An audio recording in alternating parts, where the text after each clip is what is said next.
Good morning বন্ধুরা, সবাই কীরকম আছো? আশা করি সবাই ভালো আছো। তো আজকে এই মিনি ব্লগটা আমার মার বাড়ি থেকে শুরু করছি।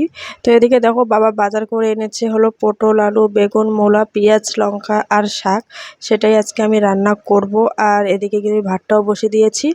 তারপর দেখো, এদিকে আমি সবজিগুলো কিন্তু গুছিয়ে নিচ্ছি। আর এখানে ভাবছি, যেখানে যাই না কেন রান্না আমাদের পিছ ছাড়ে না, তাই এটাই ভাবছি আর রান্নাও করছি। তো এদিকে দেখো, লঙ্কাগুলো আমি বোটাগুলো ছাড়িয়ে নিচ্ছি আর আলুগুলো গুছিয়ে গুছিয়ে রাখছি। তো বৌদি নেই, বাড়িতে চলে গেছে, এমনকি ভাদ্র মাস পড়েছে। নতুন বউয়ের আর কি মুখ দেখা যায় না, তাই বৌদির বাবা এসে বৌদিকে নিয়ে চলে গেছে। তারপর আমি এদিকে দেখো, শাক বাছা কমপ্লিট।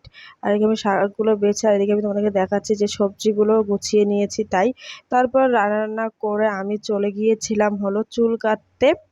তো দেখো, আমার কত বড় চুলগুলো কেটে ছোট ছোট করে নিয়েছি, তাই একটু খারাপও লাগছে ভালোও লাগছে, অনেক চুলগুলো জানি কিরকমটা হয়ে গেছিলো। আর এদিকে দেখো, আর এদিকে আমি খাওয়া দাওয়া করে ছাদে উঠে পড়েছি ভিডিও করার জন্য। তো এই শাড়িটা মার পরেছি, তো কেমন লাগছে অবশ্যই কিন্তু কমেন্ট করে জানিও। আর এখানে আমি তোমাকে দেখাচ্ছি যে শাড়িটা পরে আমাকে কেমন লাগছে। তো আজকের এই ভিডিওটা কীরকম লাগলো অবশ্যই কমেন্টে জানাবে, আর ভিডিওটা বেশি বেশি করে শেয়ার করে দেবে। সবাই ভালো থাকবে, সুস্থ থাকবে।